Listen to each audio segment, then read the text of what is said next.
반갑습니다. 네, W청년부 2020년도 첫 학기 비전 통독을 이렇게 온라인으로 하게 되었습니다. 여러분, 새로운 상황으로 이렇게 하게 되는데 많은 분들 신청해 주셔서 굉장히 기쁜 마음으로 시작하게 되는 것 같습니다. 아직 다 들어오지 않으셨는데 차차 들어오시는 거 기다리면서 일단 강의는 바로 시작을 하도록 하겠습니다. 제가 기도하고 강의를 시작하도록 할게요. 하나님 감사합니다. 우리 귀한 시간을 허락하여 주심을 감사드립니다.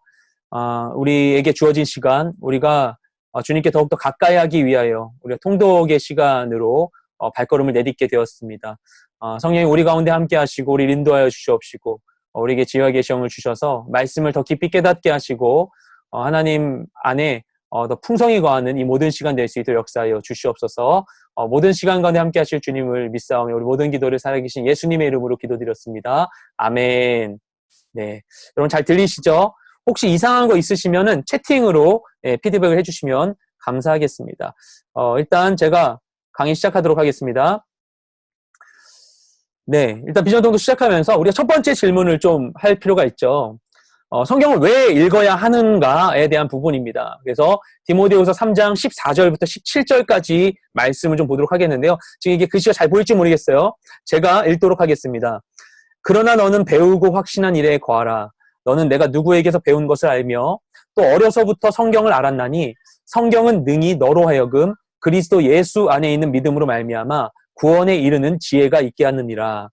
모든 성경은 하나님의 감동으로 된 것으로 교훈과 책망과 바르게 함과 의로 교육하기에 유익하니 이는 하나님의 사람으로 온전하게 하며 모든 선한 일을 행할 능력을 갖추게 하려 함이라. 아멘. 이런 말씀이죠. 우리가 잘 알고 있는 말씀입니다. 바울이 디모데 후서를 통해서 디모데에게 여러 가지 조언을 하죠. 디모데 전후서를 통해서 디모데에게 여러 가지 조언을 하는데 이 말씀이 디모데에게 하는 그 조언들 가운데 가장 마지막 말이에요. 디모데는 여러분 잘 아시다시피 바울이 에베소 교회를 개척하고서 자신의 이제 영적 아들인 디모데를 에베소에 놓고 에베소에 목회자로 두고서 바울이 떠나게 되죠. 네. 그래서 그 디모데는 이 교회 가운데 신임 목회자로서 섬기는 상황 가운데 여러 가지 어려움들이 있었었고 그것을 이제 바울이 이제 디모데 전후서 이 서신서를 통해서 그에게 가르쳐 주게 됩니다. 근데 마지막으로 그에게 하는 조언이 무엇인가 하면 방금 읽은 말씀이죠. 결국 너는 네가 이미 배우고 믿고 있는 이 말씀대로 살아라. 그러면 된다라고 디모데에게 마지막 해주는 조언은 이건 거예요. 이것을 정리하면 이런 얘기입니다. 첫째로 어떤 얘기를 하는 것이냐? 왜 우리가 말씀을 읽어야 되는가? 그러니까 디모데에게 네가 말씀을 봐야 된다라고 얘기했는데 그럼 왜 말씀을 봐야 되는가? 첫째로 성경은 우리를 구원에 이르게 하기 때문이다라고 얘기하는 것이죠. 한마디로 이야기하자면 성경이 삶의 궁극적인 해답을 갖고 있다는 이야기입니다. 좀 더 구체적으로 방금 읽었던 말씀 15절 말씀을 풀어서 설명하면 성경을 통해 예수를 그리스도로 믿게 되기 때문에 그래서 성경을 읽으면 구원에 이르는 지혜를 얻게 된다. 이렇게 바울이 설명하는 것입니다. 그 두 번째는 무엇인가? 왜 성경을 읽어야 되는가? 성경은 우리를 온전케 하기 때문입니다. 방금 읽은 말씀에 나온 것처럼 성경이 하나님의 감동으로 쓰여졌기 때문에 최종적으로 사람의 손으로 쓰여져서 성경이 존재하지만 하지만 성령님의 인도하심과 개입 속에서 쓰인 하나님의 말씀이기 때문에 세상의 어떤 지혜의 말이나 뛰어난 석학의 가르침보다도 성경 자체가 우리를 교훈하고 바르게 하고 옳은 길로 교육하는데 유익하다는 것입니다. 그래서 결국 성경이 우리의 삶을 온전하게 만든다는 것이죠. 그래서 바울이 디모데에게 자신의 영적 아들인 디모데에게 네가 정말 잘 사역하려면 목회자로서 잘 섬기려면 그리스도인으로서 잘 살아가려면 성경을 읽어야 된다는 말을 최종적으로 그에게 얘기하고 있는 것입니다. 그 사람에게 어떤 비책을 다른 비책 얘기하지 않고 어디 학원 가봐라 어떤 프로그램이 좋다더라 이런 얘기하지 않죠. 심지어는 바울이 디모데에게 나한테 와봐 나한테 배워 날 보고 배워라고 얘기하지도 않습니다. 디모데에게 하는 바울의 최종적인 이야기는 성경을 보라는 것입니다. 왜냐? 하나님께서 친히 우리를 가르치셔야 되기 때문이죠. 하나님께서 친히 주신 이 말씀이 진리이기 때문에 그래서 성경을 봐야 된다라고 이야기하고 있는 것이죠. 그래서 우리가 흔히 계시라는 표현을 사용합니다. 그렇죠? 계시라는 것은 위로부터 내려온 하나님께서 알려주시는 것, 그것을 계시라고 하죠. 이 계시를 크게 일반 계시와 특별 계시로 나누어서 설명하는 것을 들어본 적 있으실 겁니다. 일반 계시는 무엇인가? 일반 계시는 자연 가운데, 자연 현상 가운데 펼쳐져 있는 것들이에요. 하나님을 모르는 사람들도 살아가면서 모성애나 아니면은 친밀함 같은 것을 누리죠. 뭐 사랑과 정의와 평화와 같은 가치들, 이것은 일반 사람들도 그냥 살아가면서 이것을 깨닫게 됩니다. 왜냐하면 이것이 하나님께서 지으신, 그분이 주신 이 자연 가운데 있는 질서에 속한 것들이기 때문이에요. 어느 정도 이것들이 하나님의 속성을 반영한다고 할 수 있습니다. 그렇죠? 하나님께서 창조하셨기 때문에 하나님의 속성을 반영하고 있어요. 이 자연 만물들도. 그래서 이것이 일반 계시로서의 속성이 있습니다. 하지만 이것으로 하나님을 다 안다고 할 수 없죠. 그렇죠? 그래서 우리에게 주어지는 것은 특별 계시입니다. 특별 계시는 무엇인가 하면 하나님이 자신에 대해서 구체적으로 알려주시는 계시의 방법이에요. 바로 성경이 그것이죠. 하나님께서 직접 말씀하지 않으시면 알 수 없는 사실들을 하나님께서 기록하게 하셔서 우리가 그것을 봄으로써 하나님을 더 깊이 알게 되는 것이죠. 그래서 그분이 천지를 창조하셨다라는 사실, 그분이 이스라엘을 택하셨었고 그 가운데 메시아가 나게 하셨고 예수 이 땅 가운데 오셨다라는 사실들, 그분이 어떤 목적으로 우리를 지으셨는가, 우리가 어떤 상태에 있는가, 어떻게 우리를 구원하시는가, 이것을 성경을 통해서 우리에게 알려주시는 것입니다. 성경을 우리가 특별 계시라고 이야기하죠. 그래서 나를 둘러싼 만유의 주관자가 되신 하나님을 알고 그 뜻 안에 살기 위해서 우리는 이 말씀을 봐야 하는 것입니다. 하나님께서는 말씀으로 여러분 안에 직접 역사하기를 원하세요. 이 비전통독 시간 가운데 제가 여러분에게 강의를 하지만 이 강의는 그저 여러분을 말씀 앞으로 인도해 드릴 뿐이에요. 그거 외에는 더 이상 뭐 할 수 있는 게 없는 거죠. 이 과정에서 진짜 시간은 무엇인가? 그러니까 강의 시간은 그냥 시작일 뿐이고 진짜는 강의가 마치고 난 후에 여러분이 말씀 앞에 있을 때 시작되는 것입니다. 여러분이 읽으셔야 되는 거예요. 여러분이 말씀 앞에 서게 될 때, 말씀을 읽을 때 진짜 참 우리를 가르쳐 주시는 성령님께서 여러분 안에서 진리로 여러분을 가르쳐 주실 줄 믿습니다. 말씀을 깨닫게 하실 겁니다. 그래서 이 시간 통해서 말씀을 채워 넣으시고 하나님과 깊은 교제를 누리신 여러분 되시기를 소망합니다. 제가 강의를 잘해가지고 할 수 있는 부분이 아니죠. 물론 저의 책임을 회피하려는 게 아니라 하나님이 주시는 그 말씀을 우리가 받아야 되기 때문에, 그래서 우리가 통독을 하는 것이죠. 성경 읽는 것이죠. 그렇습니다. 이어서 말씀을 드리면 예수님께서 이렇게 말씀하세요. 진리를 알지니 진리가 너희를 자유롭게 하리라. 자주 인용했었죠. 그럼 무엇이 우리를 자유롭게 하는 것인가? 어떤 사람들은 나를 얽어매는 것들을 없애야만 자유로울 것이라고 생각해요. 어떤 사람들은 돈이 많거나 권한이 많아서 선택의 폭이 넓어져야 자유로울 것이라고 생각해요. 근데 예수님께서는 방금 읽은 말씀 가운데 다른 말씀을 우리에게 해주시는 거예요. 진리를 알지니 진리가 너희를 자유롭게 하리라. 이 말씀은 무슨 말이냐면은 진정한 자유는 앞서 얘기했던 속박의 해제나 아니면 선택의 개방에서 오는 것이 아니라 정확한 정보에 기인한다는 사실입니다. 진리를 알아야만 자유롭게 된다는 거예요. 아무리 어디에도 매여 있지 않는다 해도, 아무리 돈이 많아서 모든 것을 선택할 수 있는 권한이 주어진다 해도 그것이 자유를 주지 못한다. 그래도 정확한 정보가, 진리가 없으면 자유로울 수 없다라는 얘기예요. 예전에 그 디즈니랜드를 어릴 때 간 적이 있었어요. 굉장히 기대를 하고 갔거든요. 그래서 입장을 딱 했는데 설레고 기분은 되게 좋은데 뭘 해야 될지 모르겠는 거예요. 너무 넓고 영어도 잘 못해가지고 어딜 가야 될지 모르겠는 거예요. 그때 스마트폰도 없던 때여가지고 바로바로 찾을 수가 없었어요. 어릴 때여가지고. 근데 한쪽에서 지도를 판매하는 거예요. 그래서 지도를 보니까 나의 위치와 이곳에 있는 상황들이 이해가 되었습니다. 방향을 찾고 원하는 곳들을 이렇게 동선을 이렇게 먼저 설정을 해서 이곳을 이제 누릴 수 있게 되었던 것이죠. 모든 것에 열려 있다고 해서 우리가 자유롭지 않습니다. 그렇죠? 바다 위에 배가 돛과 닻이 없으면 그럼 어디에도 휘둘리지 않을 것 같지만 하지만 그것은 자유가 아니라 표류를 하는 것이죠. 돛이 달려있고 또 닻이 있어서 원하는 곳에 멈추고 또 바람을 따라 갈 수 있을 때야 자유롭게 항해할 수 있게 되는 것이죠. 우리가 살아갈 때 우리 삶이 정말 힘든 이유는 삶의 방향을 설정해야 되는 진리가 부족하기 때문입니다. 그래서 우리가 이 8주 동안 비전 통독 함께 하게 될 텐데요.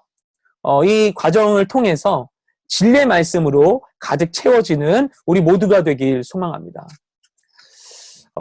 이어서 이제 이미 공지드린 바 있지만 이 과정에 대해서 어떻게 진행되는지 간략하게 좀 소개를 해드리도록 하겠습니다. 네, 어떻게 진행이 되는가? 8주간 진행이 됩니다. 오늘 4월 29일부터 6월 17일, 되게 좋은 날짜인데 어쨌든 6월 17일까지 8주간 진행이 되고요. 8주 동안 수요일마다 총 8번의 이제 강의 시간이 있습니다. 이렇게 모입니다. 그래서 온라인 강의와 나눔을 하게 돼요. 강의 30분, 나눔 30분인데 오늘은 첫 시간이어서 나눔은 그냥 인사 정도로만 짧게 할 거고요. 강의가 좀 더 길 겁니다. 이렇게 진행이 됩니다. 그리고 강의는 이제 오늘 강의를 하게 되면 이제 강의는 이제 내일부터 여러분이 일주일간 읽을 내용을 제가 오늘 간략하게 설명해 드려요. 근데 분량에 비해서 30분 강의니까 깊게 하진 못하겠죠. 예, 좀 아쉽습니다. 저도 아쉬워요. 그래서 여러분이 읽으면서 질문 있으시면 언제든지 질문 주세요. 예, 질문 다 답변 드리도록 하겠습니다. 예, 성경에 대한 질문들 주시면 될 것 같아요. 아무튼 그렇게 되고 나눔을 이제 하게 되는데 이따가 제가 이제 나눔 이제 안내를 가이드를 해드릴 거예요.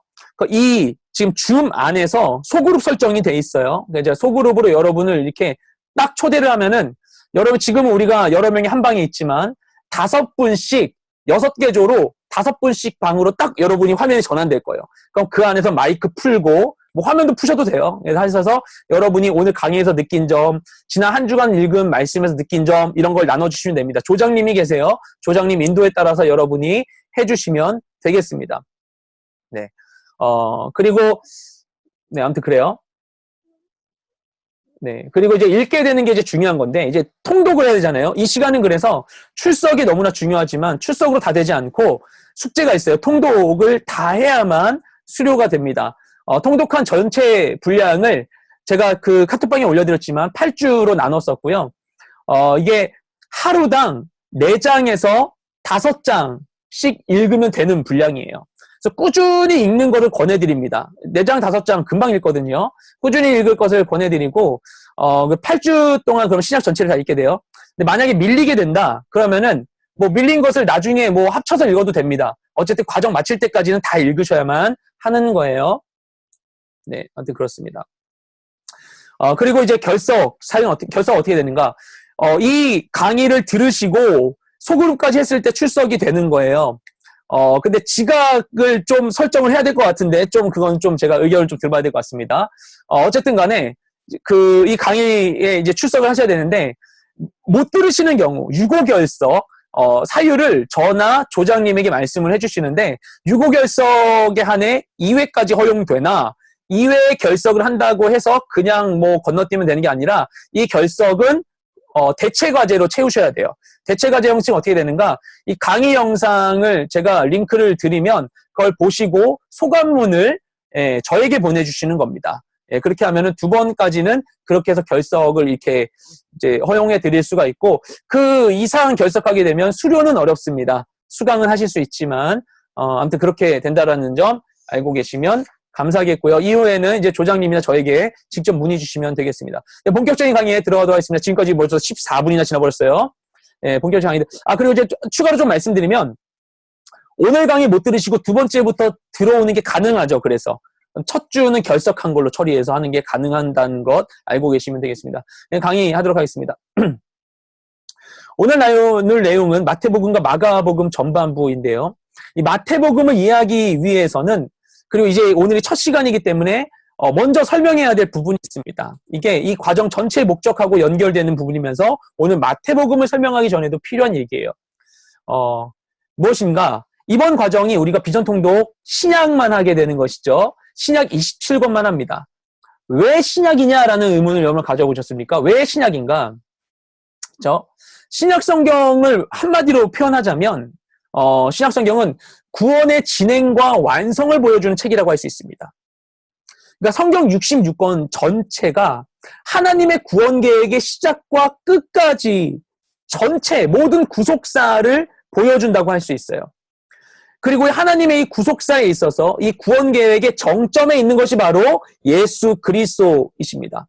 그렇기 때문에 성경은 곧 예수님에 대한 책이라고 할 수 있죠. 예수님 말씀하신 요한복음에서 말씀하시죠. 너희가 영생을 얻는 줄로 알고 이 성경을 상고하거니와 이 성경이 곧 나에 대한 것이냐 말씀하시죠. 성경이 나에 대한 것이야 라고 예수님 말씀해 주세요. 이게 하나님의 구원 계획을 얘기하는 것. 그렇기 때문에 예수님이 주인공일 수밖에 없는 것이 성경입니다. 그래서 우리가 흔히 구약은 오실 메시아, 그죠? 구약 시대는 메시아가 올 것이 계시되었지만 아직 오지 않은 상태이기 때문에 신약은 오신 메시아, 이미 초림하신 이 땅에 오셨던 메시아, 그리고 다시 오실 메시아, 재림하실 예수님, 우리가 기대하고 있는 그 예수님, 이렇게 구약은 오실 메시아, 신약은 오신 메시아와 다시 오실 메시아를 기록했다고 이야기하죠. 성경 전체는 결국에 이 메시아에 대한 것, 우리의 구원자에 대해서 이야기해요. 그럼 메시아가 무엇인가? 히브리어로는 메시아, 뭐 이렇게 써요. 이 그대로 읽으면 마시아흐예요. 마시아흐인데 이 메시아라고 하고 신약의 언어인 헬라어로는 크리스토스. 그죠? 그래서 우리가 그리스도라고 하는 게 크리스토스가 우리 식으로 이제 읽혀진 겁니다. 보시면 이제 헬라어에서 그냥 지나간 말이지만 그 크에 대한 게 크시라고 하는 알파벳 X와 비슷한 단어로 시작해요. 보시면 X 비슷한 게 써있죠. 이게 크시라는 건데 그래서 우리가 크리스마스를 엑스마스라고 쓰는 게 그래서 이렇게 쓰는 겁니다. 어쨌든 간에 메시아 그리고 그리스도 이 두 가지 단어의 사전적 의미가 같습니다. 기름 부음 받은 자라는 뜻을 가지고 있죠. 이게 이 메시아에 대한 우리 구원자에 대한 성경적 표현입니다. 성경의 전체적인 맥락은 이 그리스도가 어떻게 약속되어서 어떻게 이 땅 가운데 태어나서 우리 가운데 구원의 역사를 이루셨는지를 보여주고 있어요. 대표적인 사건은 이게 어떻게 그럼 전개되는가? 창세기부터 요한계시록까지 쭉 이게 메시아를 중심으로 흘러가게 되는데 대표적인 사건 중심으로 구약이 전개되는 것을 한번 좀 살펴볼게요. 처음에 아담과 하와가 범죄했을 때 하나님께서 창세기 3장 15절 말씀에서 이렇게 얘기하세요. 방금 읽은 말씀. 중요한 부분을 말씀드리면 여자의 후손이 너의 머리를 상하게 할 것이다. 지금 보시면 이렇게 요 부분 이 셋째 줄 여자의 후손이 뱀에게 말씀하신 거 너의 뱀의 머리를 사단의 머리를 상하게 할 것이다 얘기하십니다. 이 말씀이 하나님께서 처음으로 죄지은 인간을 구원하실 방법을 말씀하신 약속이기 때문에 흔히 원시복음이라고 얘기하는 그런 구절이에요. 창세기 3장 15절 말씀. 그러면 뱀의 머리를 붓을 여자의 후손이 누구인가? 모든 사람이 여자에게서 태어나니까 너무나 광범위하잖아요. 그런데 하나님께서 이후에 이것을 좁혀주세요. 하나님께서 아브라함을 택하시고 그가 약속대로 기적적으로 아들 이삭을 얻은 후에 하나님께서 아브라함에게 그 이삭을 자신에게 바치라는 말씀을 하시죠. 아브라함이 그 말씀에 순종하여서 아들 이삭을 바치려 합니다. 바치려고 할 때 하나님께서 그것을 막으시고 하시는 말씀이 있어요. 여자의 후손, 제가 줄쳤었네요. 여자의 후손. 네, 였었고 이렇게 말씀하십니다. 결국에 여기서 중요한 것만 읽자면 이거예요. 내시가 대적의 성문을 취할 것이다 라고 말씀해요. 내시라고 얘기하는 건 뭐냐면은 아브라함의 씨를 얘기하는 것이고 아브라함의 후손을 얘기하는 것입니다. 그가 어떻게 할 것인가? 대적의 성문을 차지하리라. 우리의 대적인 사단의 문을 취할 것이다. 정복할 것이다 라고 말씀하신 거예요. 그러니까 메시아가 아브라함의 혈통으로 좁혀졌다고 볼 수 있는 거죠. 그러면 아브라함의 혈통 중에서는 누구인가? 창세기 맨 후반부에 야곱이 12아들을 축복하는데 그 중에 넷째 아들인 유다를 향해서 이런 축복 기도를 해요. 창세기 49장 8절 말씀에서는 너의 손이 내 손이 유다에게 이 말씀 말고 8절에서는 유다에게 내 손이 원수의 목을 잡을 것이다 라고 말씀하세요. 그리고 이 10절 말씀을 보시면 지금 나온 것과 같이 규가 유다를 떠나지 않을 것이다. 규는 왕의 지팡이를 의미합니다. 그렇죠? 규 자체는 그냥 지팡이인데 왕의 지팡이를 보통 규 또는 홀 이렇게 나와요. 성경에. 규가 유다를 떠나지 아니하며 통치자의 지팡이가 그 발 사이에서 떠나지 않을 것이다. 언제까지? 실로가 오시기까지 할 것이다. 실로가 무엇인지에 대해서는 그 해석이 분분한데, 대체로 이 실로라는 말의 그 어원이 후손이라는 말에서 왔거나 아니면 화평케 하는 자라는 말에서 유래한 것으로 보고 있어요. 그래서 결국 이 실로는 메시아를 의미하는 단어로 보입니다. 메시아가 올 때까지 이 통치의 권한이, 통치자의 지팡이가 주에게 있을 것이다. 왕권이 유다에게 있을 것이다 얘기하는 것이죠. 그러면은 이제 지금까지 여자의 후손에서 아브라함의 후손, 그 다음에 유다 지파로까지 좁혀졌어요. 그럼 유다 지파 가운데 누구인가? 훗날 다윗이 유다 지파의 첫 번째 왕이 된 후에 어느 날 하나님의 전을 짓겠다는 생각을 하게 되죠. 잘하는 말씀이에요. 하나님께서 나단 선지자를 통해서 이렇게 말씀하십니다. 내가 장차 너의 씨를 너의 뒤에 세워서 그 나라를 견고하게 하리라. 여기서 너의 씨라고 하는 것은 다윗의 씨, 다윗의 후손을 얘기하는 것이죠. 다윗의 후손 중에 견고한 나라, 영원한 나라의 왕이 생길 것이다 라고 얘기합니다. 그래서 유대인들은 이 말씀까지 이 전개된 하나님의 계시가 이렇게 점점 전개되면서 좁혀지는 이 과정을 보면서 유대인들은 메시아가 이스라엘의 유다 지파 가운데 다윗의 직계혈통을 알 것으로 생각했어요. 그게 사실입니다. 제대로 된 해석이에요. 그래서 이들이 계속해서 다윗의 혈통 가운데 자신들을 구원할 메시아가 오시길 기다렸어요. 주변 국가와 싸우면서 아수르에 침략받으면서 바벨론의 포로로 끌려가면서 페르시아에서 고토로 복귀해서 계속해서 이들은 메시아의 도래를 기다립니다. 유다 지파 가운데 나실 우리의 메시아. 그리고 구약이 이렇게 진행되다가 구약과 신약 사이 성경에 기록되지 않은 400년의 시간을 중간사라고 해요. 이스라엘 중간사. 근데 이때 어떤 일들이 겪게 되는가? 이들이 많은 일들을 이스라엘 백성이 겪게 되는데 이들이 먼저 페르시아 이후에 이 전체 지역의 패권을 장악하는 알렉산더 헬라 제국의 점령을 당하게 됩니다. 근데 알렉산더가 일찍 죽잖아요. 죽자마자 이 나라가 세 개의 장군의 유력한 장군에 의해서 세 개의 지역으로 크게 분할되는데 보시면 이 노란색 부분과 오른쪽에 약간 무슨 색이죠 이게? 청색 이런 부분 그거하고 그리고 분홍색 부분 이렇게 나눠지는 겁니다. 이렇게 이렇게 크게 나눠지게 되는데 이거는 이것은 제가 좀 지도를 약간 잘못 가져온 것 같아요. 오른쪽에 있는 그 셀레우코스 왕조가 이 유다 지역까지를 다 통치하게 됩니다. 네. 그렇게 된 상황에서 중간에 어떤 일이 있는가? 유다 마카비라고 하는 사람을 필두로 한 마카비 항쟁을 통해서 이스라엘이 하스모니안 왕조라는 독립국가를 세우게 돼요. 이때 이 마카비라는 사람, 이 그림의 가운데에 있는 사람이 그 마카비를 이제 그린 것으로 보이는데 이 마카비라는 사람이 메시아가 아닌가? 유대인으로서 이 사람이 이 나라를 다시 회복했으니 메시아가 아닌가라는 생각들을 사람들이 하게 됩니다. 그 정도로 이 사람들은 계속해서 유다 지파 가운데 다윗의 후손 가운데 자신들을 통치할 그 구원자가 나기를 기다려요.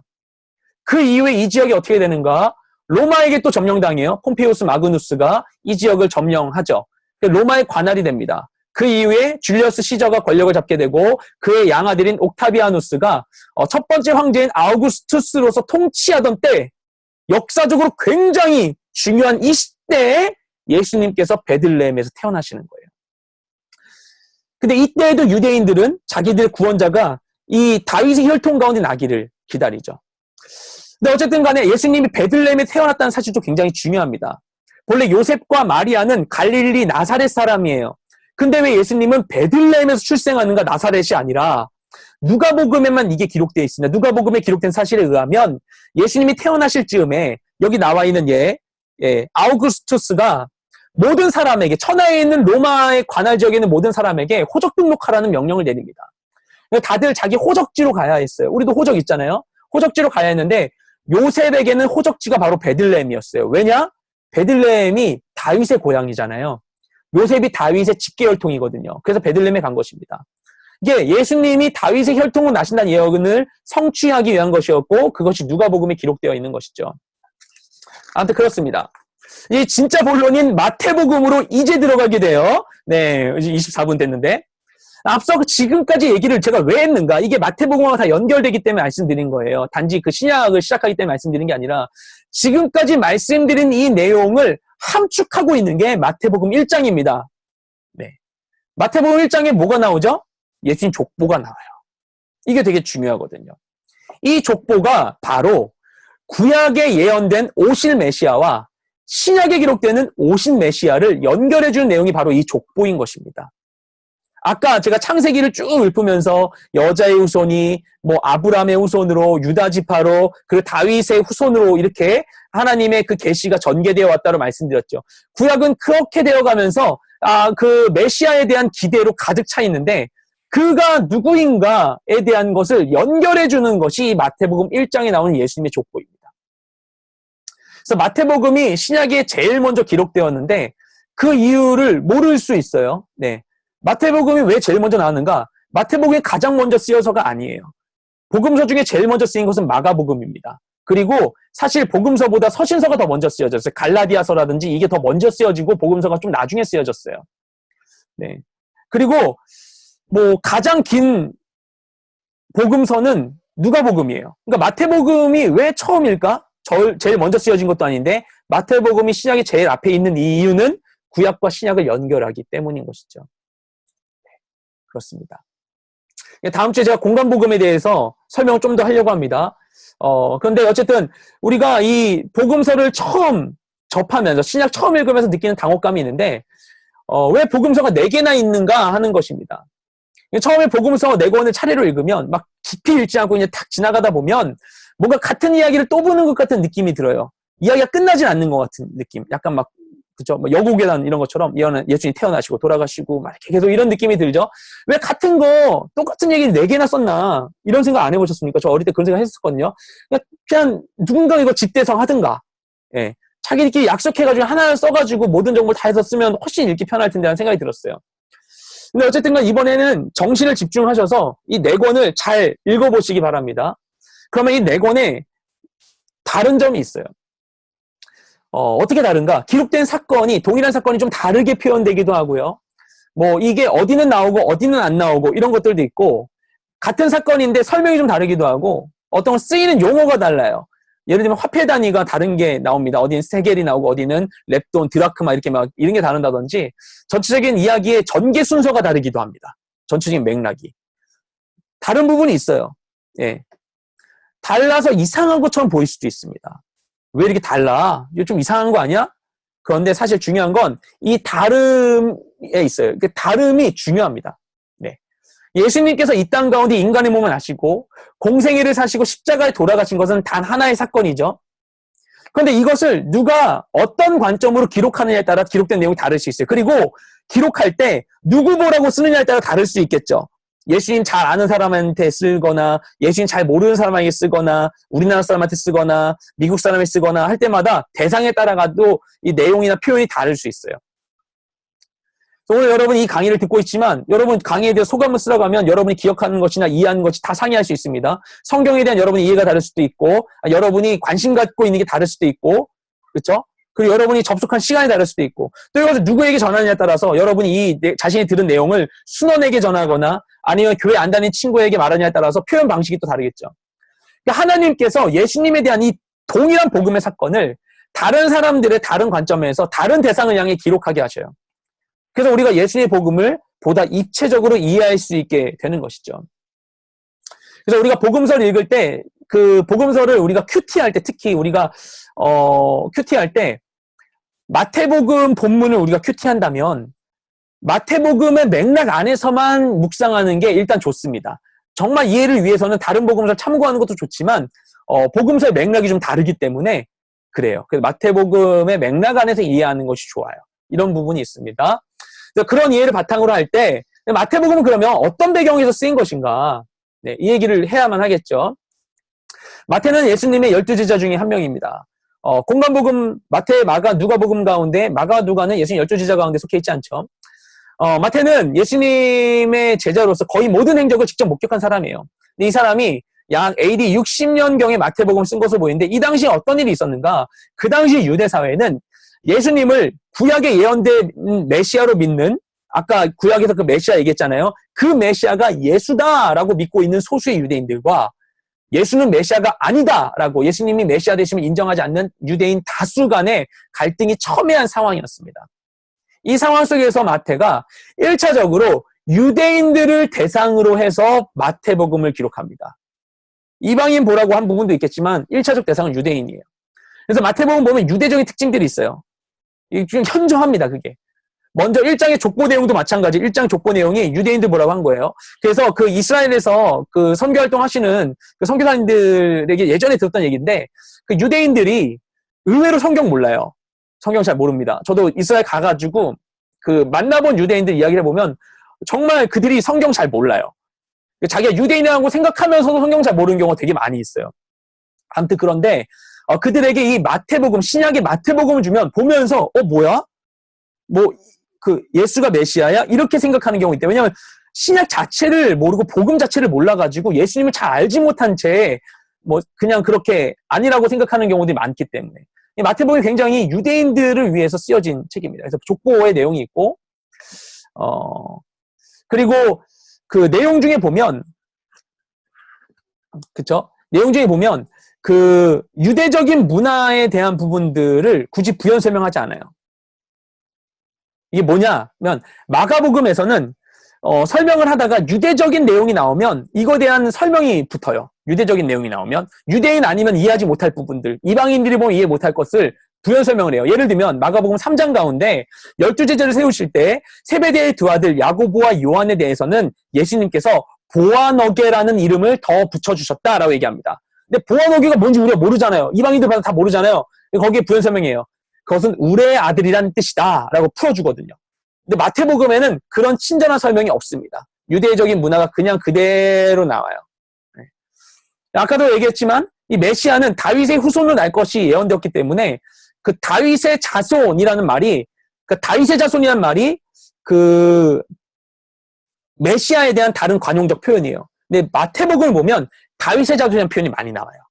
다른 복음서는 그렇게 안 나옵니다. 마태복음에는 다윗의 자손이시여, 다윗의 자손이시여 우리에게 왜 오셨습니까? 막 귀신 들린 자가 얘기한다. 이런 게 마태복음에 나와요. 다윗의 자손은 유대인들이 좋아하는 메시아에 대한 관용적 표현이었기 때문입니다. 그래서 마태복음이 1차적으로 유대인들을 볼 것을 염두에 두고 쓰였다고 볼 수 있습니다. 마태복음의 중심 주제를 뭐라고 할 수 있는가? 약속된 메시아에 대한 가르침이라고 할 수 있습니다. 한마디로 얘기하면 구약에 약속된 그 메시아가 바로 예수다라고 연결해주고 있는 것이죠. 잘 연결이 되시죠? 지금까지 듣고 있는 내용들이 예수님이 그 구약의 메시아임을 증거하는 거예요. 거기서 이런 시기이기 때문에 마태복음이 이 마태복음에 두 가지 큰 특징이 있습니다. 무엇인가? 첫 번째는 구약의 잦은 인용, 구약을 많이 인용한다는 거예요. 그래서 마태복음에서 총 129회의 구약 구절들을 인용합니다. 그 중에 직접적으로 인용하는 것도 있고 간접 인용도 있는데 다 끌어모으면 129회를 인용하는데 이게 신약 27권 가운데 가장 그 인용을 많이 하는 거예요. 예, 정말 구약 인용을 많이 해요. 왜냐하면 유대인들 보고서 이것 봐, 구약 말씀이 다 이걸 위한 거야 이렇게 얘기를 하는 거죠. 또 다른 중요한 특징은 뭐냐면은 천국이라는 표현입니다. 뭐 천국이 왜? 우리 천국이란 말 너무 많이 쓰잖아요. 그런데 다른 복음서에는 놀랍게도 천국이란 말이 나오지 않습니다. 대부분 하나님의 나라라고 쓰여요. 하나님의 나라. 마태복음에도 하나님의 나라라는 표현이 조금 나오긴 해요. 유대인들에게 있어서는 그들에게 장차 올 나라가 하나님의 나라라는 표현이 더 익숙했어요. 근데 마태는 그들에게 익숙한 하나님의 나라를 쓰지 않고 천국이라는 표현, 하늘나라라는 표현을 굳이 31회나 마태복음에 사용합니다. 왜 그랬을까? 마태만 굳이 그것이 유대주의 가운데 있는 잘못된 구원관을 깨트리기 위해서라고 보여집니다. 왜냐? 여러분 익히 들으셨겠지만 당시 유대인들은 정치적인 메시아를 기대했어요. 자신들에게 오실 메시아는 다윗의 혈통으로 나서 다윗과 같이 유대인의 왕국을 독립국가를 다시 세울 자다. 이 실제 이스라엘을 정치적으로 다스릴 자다라고 믿고 기대하고 있었던 것이죠. 근데 마태는 그렇지 않다는 거예요. 우리의 메시아는 오셔서 그냥 단지 유대인 나라 만드는 게 아니라 그가 회복할 나라는 이런 게 아니다. 그런 방식으로 실현되는 게 아니다. 라는 것을 알려주고자 마태는 천국이라는 표현을 더 많이 쓰고 있는 것이죠. 그리고 마태복음의 중요한 특징이 구조적인 특징입니다. 마태복음의 구조적인 특징이 어디에 있는가? 하나는 첫째, 주제별 전개입니다. 다른 복음서들은 이 시간의 맥락에 따라 전개되는 특징이 커요. 마가복음이 특히 그래요. 시간의 전개에 그 일부러 모든 걸 그 하나의 시간에 맞춰서 썼다라는 그런 느낌을 줍니다. 마가복음은. 근데 마태복음은 주제별로 전개돼서 사실은 뭐 더 나중에, 더 이전에 이루어졌을 사건이 기록은 더 나중에 된다든지 이런 부분이 있어요. 그렇게 되는 이유가 무엇인가? 두 번째 구조적 특징하고 연결되는데, 또 다른 구조적 특징이 뭐냐면 예수님의 설교가 많이 있다는 거예요. 다른 복음서에도 예수님의 설교, 예수님이 하신 말씀들이 나오죠. 근데 마태복음은 특히 예수님의 설교하신 부분과 설교 아닌 스토리 부분이 잘 구분되어 있어요. 설교가 끝나는 부분이 정확한 이 표현이 있거든요. 그래서 마태복음에 5부분의 설교가 있거든요. 총 5, 전체적으로 5부분의 설교가 있는데 이게 마태복음의 가장 큰 특징입니다. 예. 복음서 가운데 가장 먼저 쓰인 게 아까도 마가복음이라고 말씀을 드렸어요. 그래서 마태복음과 누가복음까지 마태, 마가, 누가복음 3개를 공간복음이라 하죠.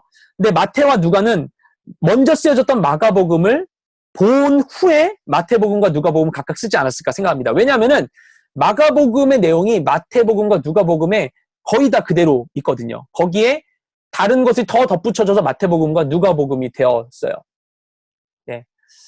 그래서 그 마태복음의 이 구조적인 차이에 대한 것을 마가복음하고 비교해서 설명을 하면 여러분 좀 더 이해하기 좋을 것 같습니다. 마가복음은 어떻게 되는가 하면 이게 글씨가 작아서 잘 안 보이실 수도 있어요. 마가복음은 예수님이 갈릴리에서 나시고 여기서 쭉 하셔서 이제 예루살렘을 향해서 이동하시다가 예루살렘을 가시고 그 다음에 승천하신 걸로 나옵니다. 사실 복음서 전체를 다 합쳐보면 예수님의 그 공생애 중에 예루살렘 3번 가신 것으로 생각이 돼요. 근데 마가복음의 전개를 보면 한 번밖에 안 가신 것처럼 나와요. 예, 그것만 기록하고 나머지는 생략한 거죠. 근데 마가복음의 얼개 가운데 설교가 덧붙여져서 쓰여졌던 이 마태복음은 어떻게 되는가? 마태복음은 비슷한 그 시간적 순서로 갑니다. 갈릴리에서부터 쭉 가다가 예루살렘 가시기 전에 총 4번의 주요 설교가 중간중간 있어요. 5장에서 7장은 여러분 잘 아시는 산상수훈이고, 그 다음에 쭉 다른 말씀들 이렇게 막 천국에 대한 거라든지 뭐 여러 가지 예화들 뭐 이런 것들이 이렇게 있습니다. 예루살렘에 가신 이후에는 이제 선교에 대한 것, 마지막 때에 대한 것, 이 계시록적인 성격을 갖고 있는 그 설교를 하시고, 그 다음에 이제 마태복음이 끝나게 되는 것이죠. 그래서 이렇게 마태복음의 큰 특징, 설교가 그 안에 있다. 예수님 설교. 여러분 이제 보시게 될 겁니다. 네. 그래서 마태복음은 마가복음을 설교로 확장한 책이다라고 하기도 합니다. 네, 이제 시간이 이제 거의 다 돼가는데 마지막 마가복음 좀 간략하게 이야기하도록 하겠습니다. 마가복음은 그러면 어떤 책인가? 마가복음은 잘 알고 계시지 마가에 의해서 기록됐죠. 마가는 12제자는 아니었어요. 그럼 누구인가? 얘는 누군데? 예수님의 제자 중에 한 사람이었던 베드로의 제자이자 동역자가 마가였어요. 이 마가는 베드로의 통역의 역할도 했습니다. 그의 그 서신들을 대필하기도 했을 것이다 라고 해요. 그래서 베드로의 증언을 따라 복음서를 썼을 것으로 보여지고 있습니다. 마가가 마가복음을 쓸 당시에 마가는 로마에 있었어요. 당시 로마의 황제는 네로였습니다. 유명한 네로. 옛날에 여러분 그 코미디 프로그램에 네로 24시 있었죠. 뭐 아시는 분은 네, 어쨌든 되게 옛날에 그 최양락 씨가 네로 역할을 했었던 어쨌든 그래서 이 네로가 다스리고 있던 중에 큰 사건이 일어났는데 그게 뭐냐면은 로마 시내에 엄청난 큰 대화재가 발생해요. 그래서 대부분의 지역이 불타 버릴 정도로 큰 화재였는데 사람이 얼마나 힘들었겠어요. 근데 사람들이 여론이 그 당시에 이 책임을 황제 네로에게 돌리고 있는 거예요. 근데 네로가 이 여론을 이제 반전시키려고 어떻게 하는가? 그 화살을 기독교인들에게로 돌리게 됩니다. 그래서 기독교인에 대한 대대적인 박해가 이루어지게 돼요. 이런 상황 속에서 마가는 그 로마의 성도들이 예수님에 대한 믿음을 견고히 할 수 있도록 복음을 책으로 집필하게 되는 것이죠. 그래서 첫 번째 복음서인 마가복음이 집필되는 것입니다. 이 마가복음에 3가지 특징이 있습니다.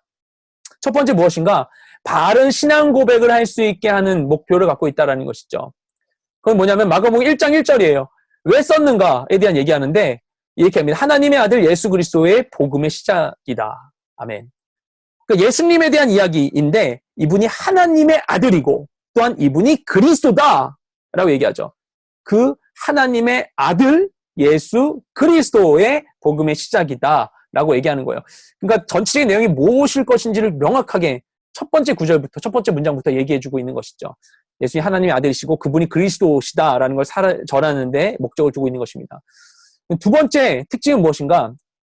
예수님의 고난에 초점을 맞췄다는 것입니다. 마가복음은 전체의 40%가 예수님 십자가 고난 사건을 담고 있어요. 마가복음 분량이 짧거든요. 16장밖에 되지 않아요. 근데 후반부에 이제 40% 정도나 되는 큰 분량이 예수님 십자가 고난을 담고 있습니다. 왜 그런 것인가? 아까도 말씀드렸지만 이게 쓰여질 당시에 고난 중에 있었던 성도들을 격려하기 위한 목적의 영향이 있었던 것이겠죠. 특히 10장 45절에 그런 의미를 우리가 많이 볼 수 있어요. 인자가 온 것은 섬김을 받으려 함이 아니라 도리어 섬기려 하고 자기 목숨을 많은 사람의 대속물로 주려 함이니라. 아멘.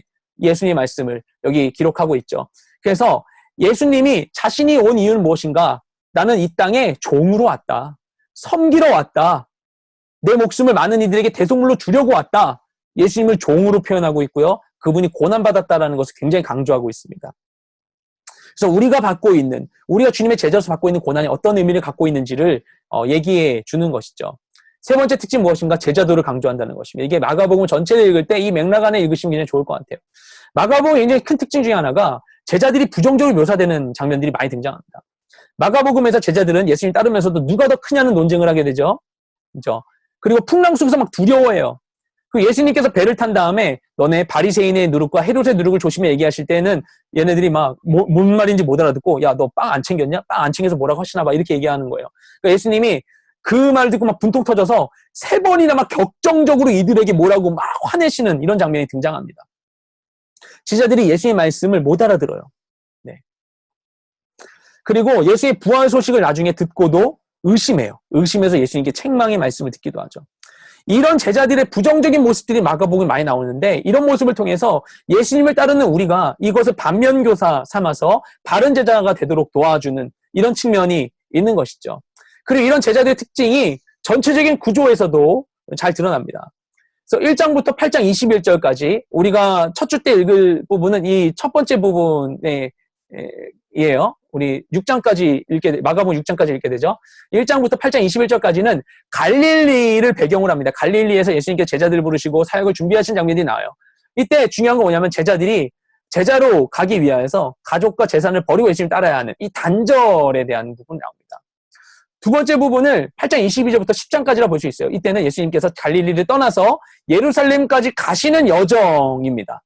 이때에는 제자들의 영적인 어두움 부분들이 나와요. 그런데 공교롭게도 뭐냐면은 이 시작 부분, 8장 22절부터 시작되는 부분과 그리고 10장 마지막 부분에 각각 시작과 끝이 소경이 고침받는 사건이 나옵니다. 재밌죠?